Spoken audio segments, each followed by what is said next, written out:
Raging Gale by James Ryan. Read by the author. Part the 156th. Mastery Among Men. The revelation that Osai had returned Senorita de Cordova's cruelty many times over in the end stunned Hope silent. In her shock, even the waves lapping against the hull of the gale could not be heard. Osai broke the silence. The men who had encouraged me were speechless as they took in what they had witnessed. No one who had watched me would speak to me for 3 days without prompting, and the ones who had only heard of what happened seemed wary before they'd ask me anything. Yet they were good as to their word, and I did become one of their band, sailing off from what was left of Senorita de Cordova with the rest of her possessions, now booty for the venture. And soon enough, the need for company and a hand at sea warmed them to me, though warily. I was a fast study as a seaman, but shown as a master of men from the beginning. The years supervising others served me well in knowing how to read a crew, knowing the difference between who should just be watched and who deserved to be marooned. Within months, I formally assumed my new position with Captain Dick, overseeing the crew as quartermaster, though my initial successes owed more to my reputation than to my skills.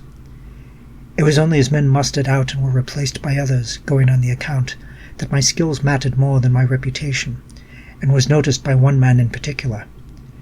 When Johann Smith signed on in San Martin, he recognized right away that I was more than just a figure of fear, a wild savage that broke his bonds through blood. "Johann Smith?" Hope said, her eyes widening. Aye, 'twas her, passing herself as a man. She had stolen aboard with her lover, and I discovered everything about the arrangements soon enough aboard ship, but not till she had accorded me respect out of my position, coupled with an interest of an eager student studying how to oversee a crew. In return for her respect and interest, as well as being more discreet with Edwin, I shared with her my thoughts and tricks on how to draw men to a cause and lead them where they might not otherwise go. And when the incident off Campeche happened, our lives took a sharp turn onto a new track. Abigail routed the disaster and proved herself an inspiration, and in my mind the best member of the crew to now lead us. I had no qualms about putting her forth as our captain at parley, as I knew from our talks that she of all of us knew best the ways to lead. "Because you taught her everything you know," Hope started to say, before snapping her and asking, "If you trust her as captain because she knows everything you know, why not be captain yourself then?" "Someday I might, but not now, and mid-venture is not that time." "But after all that, what could you gain by such an arrangement?" "A chance to watch an effective leader in practice. It serves me well watching her. It could well be of value to you too."